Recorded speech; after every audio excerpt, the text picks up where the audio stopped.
All right, moving on. Next one. So, if the season ended today, a team under 500 would make the playoffs in the American League. Is that good for baseball?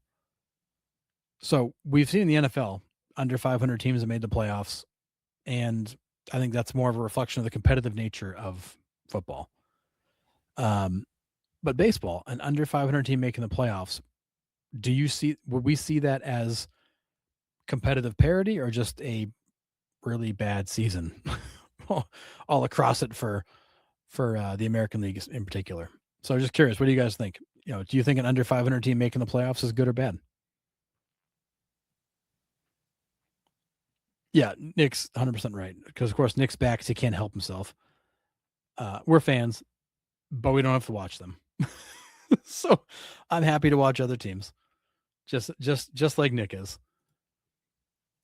I think it's because teams either won't be able to afford him or the Tigers don't think they are getting enough for him. That's fair. I mean, Skubal's not the easiest guy to trade. That's a big contract to move and a lot of money to absorb.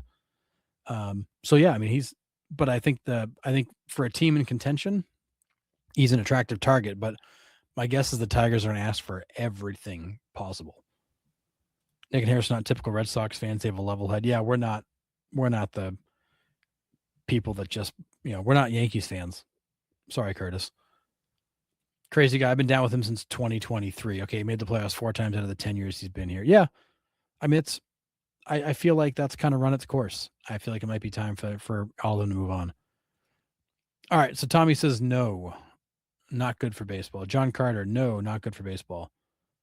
Carl, I hate it. It's bad for baseball. I mean, okay, I'm with you. I don't like it. Tommy, no, not good. It's happened before every other sport before. Silix, you're right.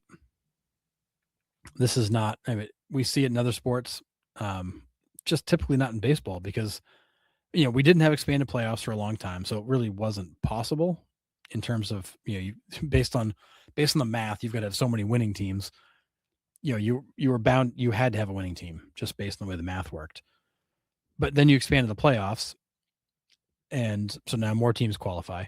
So you're able to pull in a couple teams that wouldn't have made it otherwise. So lesser record, but also now when you move to this balanced play model, this balanced schedule model, where now you got a lot of National League, American League crossover, kind of the math on that's been thrown out the window because it's not like you're trading wins and losses within your own league. You're trading wins and losses across the whole league. And that's what we're seeing this year. The National League is killing the American League. And that's why the American League is so bad. Happened to the sport before. Nick, wife is in bed. So coming out to play. Is it really any different than the Cards winning the division that year? They went 83-79. And that's, Mike, this is a great question because this was actually one of the counterpoints to this I saw somewhere was what's the difference between a team that's, what is it, 81 and what was it? The 80 and 82 making the playoffs versus a team that's like, 83 and 79. Like, is there really a huge difference between really those couple of games? And is it, is an 83, is an 82 or 83 win team really playoff deserving either? And I think that gets into a much kind of bigger argument about, what is the expectation for wins? If you want parity in baseball, you're going to have to see the top teams come down a little bit, the bottom teams come up, and you're going to start to have more teams around that kind of 500 mark, mid 80s wins make the playoffs. Totally fine. But you're also introducing a chance for under 500 teams to qualify with expanded playoffs. I don't think it's the worst thing for baseball, but I don't love the idea of a team that couldn't actually get a winning record in the regular season go to the playoffs. Like it just bothers me. Not saying it's a bad thing, not saying it might not become more normal in the future, but I just don't like it. Not really 90% of the time they get cooked in the wild card. Highlights divisions won't mean anything after expansion. Maybe you just stick them as 2 leagues. No sub 500 teams would make it. And that's 100% right. I think how you realign baseball after expansion could also change this completely. Where you could either have more teams like this that make it, depending on how you realign, or less. It just, kind of is what it is. As Michael says, is what it is. MLB made the playoff format and allowed this as a possibility. Yes. When you allow more teams, you are going to get some lesser teams in there. And when you have this balanced schedule and you've got the trading of wins and losses between leagues, you could have a situation where you've got teams under 500 that make it.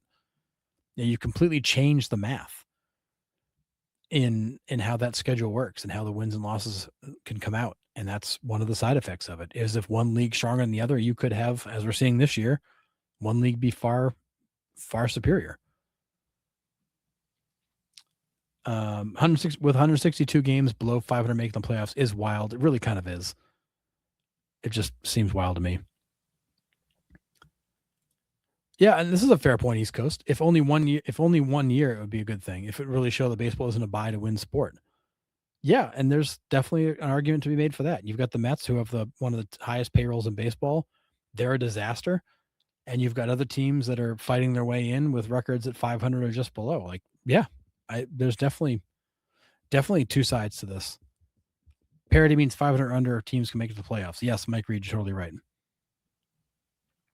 Yeah, when you get to parity, you're going to have a lot more teams in that. You're going to pull the whole league closer to 500, and that's really what you want to do. Is you want to pull more teams closer together, so more teams are in it, and this can happen in that situation. For me, it could be a good thing as long as they dethrone the Dodgers somehow. Yeah, as long as whoever makes the playoffs can beat the Dodgers, I don't care. They can have one win all year, but if they beat the Dodgers, that's all I care about. Yeah, Mike Reed, this is totally right. If MLB wants to limit the likelihood of an under 500 team making it, they need to limit the interleague games, limit the number of divisions in each league. Totally right. If you have one side stronger than the other and you're playing each other equally, you're going to have the pendulum swing like we're seeing this year. That's just going to happen. I like the way baseball does divisions now. I don't want them to change it. I mean, that's a fair point, Tommy. I don't mind the divisions. There's definitely things they could do a little bit better within that, but the overall structure works. Yeah, parities of team wins a division at 500, not the eighth best team still being under and still making it. Also fair. Yeah, if you've got a division winner close to 500, like we had that Cardinals team, yeah, that's much closer to parity. So, all right. So I think that interestingly enough, I think for the most part, I think we're all kind of saying it's not great, but it's really also it's not necessarily a problem. We're going to, with expanded playoffs and, the balanced schedule, yeah, you're going to have this. That's just kind of how it's going to work. And that's okay. So I can get behind that.